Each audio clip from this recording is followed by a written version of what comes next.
We live in a strange economic paradox. On paper, the stock market charts point up, corporate profits break records, and financial metrics show endless, unbroken growth.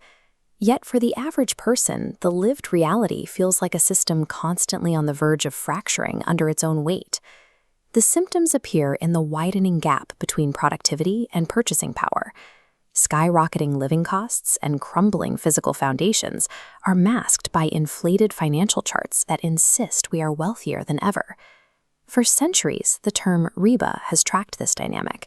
In mainstream narratives, the word is limited to a legalistic religious prohibition against commercial loan fees, a concept usually translated as usury.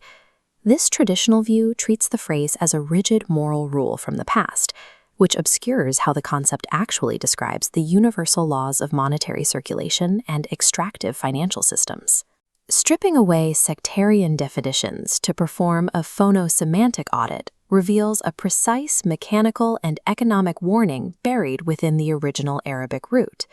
The word functions as a structural blueprint, outlining a law of parasitical resource swelling that leads to systemic failure. To understand this blueprint, we must audit the term down to its individual constituent phono-semantic variables. The first variable, ra, represents the observation process, the act of tracking a measurable metric or a data point's movement. The second variable, ba, represents the local contact point, the specific contained pocket where an interaction occurs in physical reality. The final variable, aleph, is the primary vector. This represents the vertical axes and the foundational baseline standard of real-world value. When integrated, these variables define a process of unbalanced expansion. A local metric swells and stretches out of proportion with its foundational baseline, resulting in artificial inflation or bubbling up away from the original standard.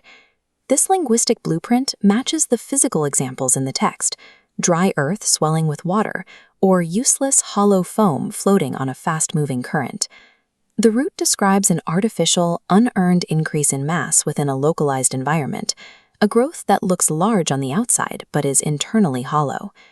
This mechanical definition of localized swelling maps directly onto the architecture of human macroeconomics. Think of a village where a single reservoir of water is blocked by a stone dam.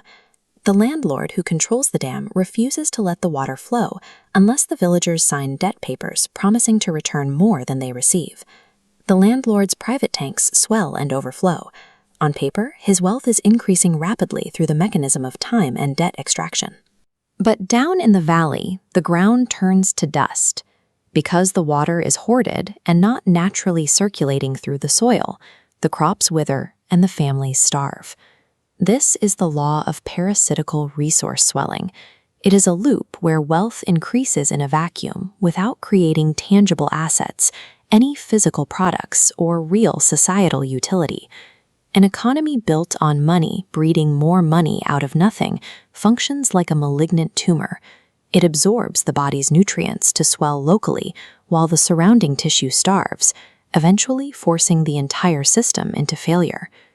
Human economic systems operate under the same laws of balance as a biological body or a structural building. The universe does not tolerate economic monopolies that violate the natural laws of cause and effect.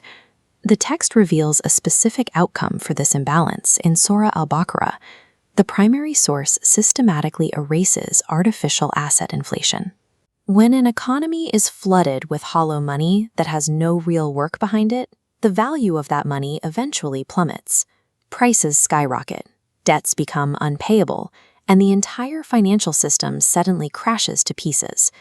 The same law states an opposite reaction.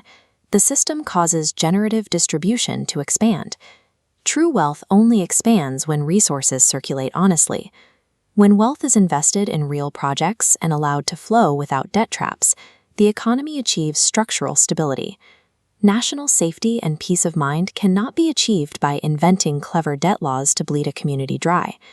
Real progress is found only when we dismantle the extractive dams of greed and keep our actions balanced with the unyielding laws of generative circulation.